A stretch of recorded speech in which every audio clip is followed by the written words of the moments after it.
欢迎来到新兴消息频道，请订阅频道，所以大家不要错过当天最热门的新闻。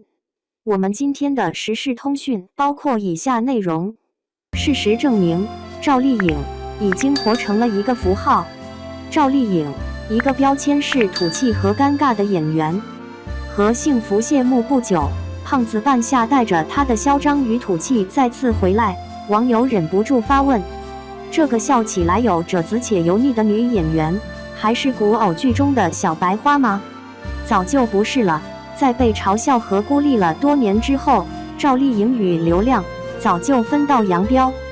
演过傻白甜，演过小仙女，演过女将军，在今天，她换了一种身份，回归到她农民出身最初的质朴。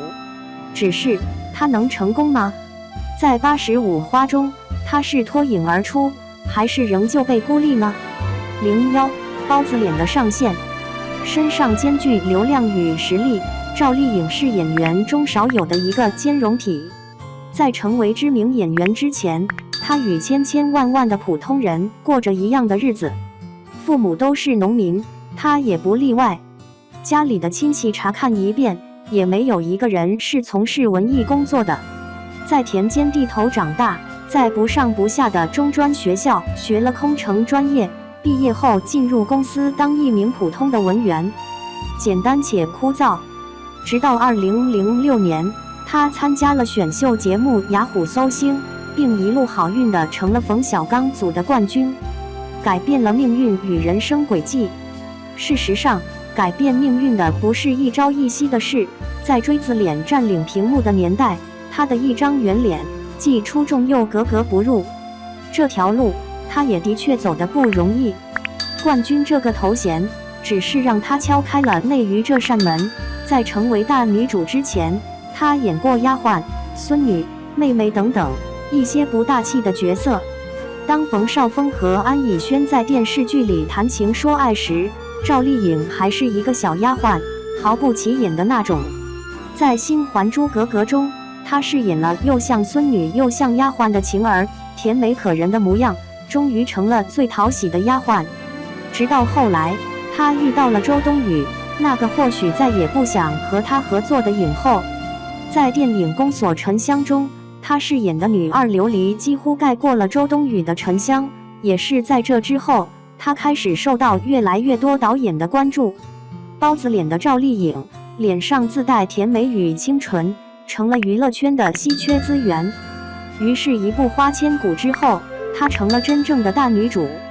有人说，这是赵丽颖的上限，一张没有辨识度的脸能走到这个位置，是走了鸿运。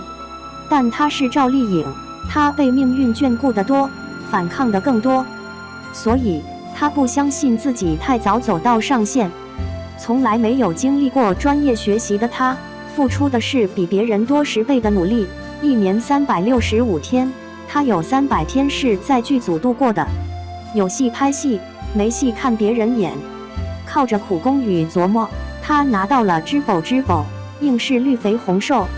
在一众老戏骨中，她的表现算不上出挑，反而有人吐槽她台词拉胯，长一点的台词会吐字不清，打磕巴，但她用演技抗住了压力。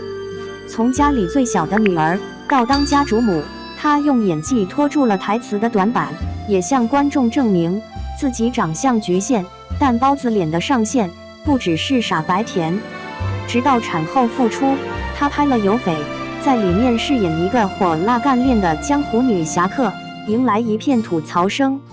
台词、替身、武打、演技格式化等问题，一个个摆在她面前。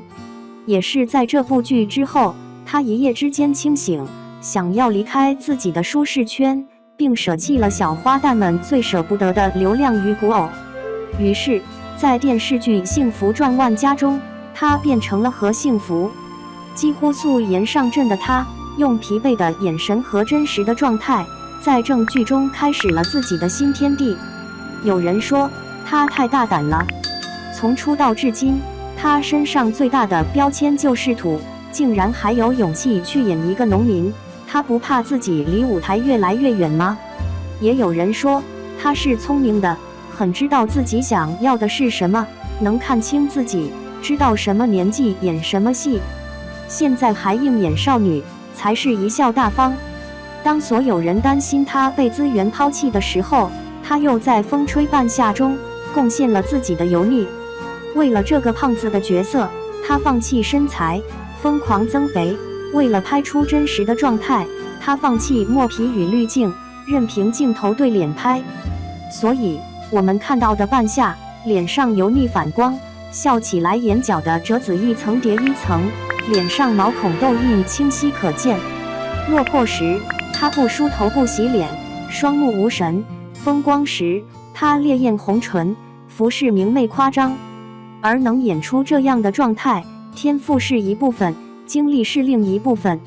她在娱乐圈的经历，又何尝不是一段艰辛的奋斗史呢？02被嫌弃的赵氏孤儿，赵丽颖演技好吗？情伤患的。在综艺节目中，她对谢娜说的第一句话是“你裙子真大，你口红粘牙齿上了”，让大大咧咧的谢娜在镜头前也有了一闪而过的尴尬。她见到宁静的第一眼是“你怎么不穿礼服”，当然了，她也受到了鄙视。宁静在节目中毫不掩饰地说赵丽颖太土鳖，是玩笑还是嘲讽，谁都知道。而赵丽颖的吃瘪远不止在综艺节目中，作为85花中的一员，赵丽颖的地位一直是尴尬的、边缘化的。杨幂和杨颖是好朋友，杨颖和倪妮玩得也不错，倪妮和刘诗诗是闺蜜，刘诗诗和唐嫣又同是杨幂的前闺蜜。什么也不用说，这几个人已经有了一个神奇的交往圈，而同是85花中的赵丽颖则没有融入进去。这也是为什么她被粉丝称为赵氏孤儿。参加活动时，几朵小花们坐在一起，她孤零零地坐在一旁，远远地对杨幂打个招呼，也如粉丝预想的那样被忽视。其实也在情理之中，毕竟杨幂与赵丽颖之间的恩怨在很多年前就开始了。通过《宫锁心玉》中的晴川一角，杨幂一夜爆红，成为流量的开山鼻祖。紧接着，赵丽颖就在《宫锁珠帘》中扮演了百合，并多次被网友错认为她是杨幂。